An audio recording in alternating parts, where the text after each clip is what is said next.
oxirgi payg'ambarimiz Muhammad sallallohu alayhi va sallamga iymon keltirib, islomga ko'ngil bergan mu'minlar mushriklarning bemisli iskanjalariga qaramasdan Robbim Allohdir, hukm faqat undan deyishardi.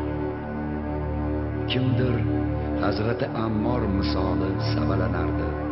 Kimdir Hazrati Bilal kabi qizigan cho'lqinlarni toshlar tagida ezilardi. Kimdir Hazrati Sumayya kabi nayzalanib shahid etilardi. Biroq ular yana Alloh deyishardi.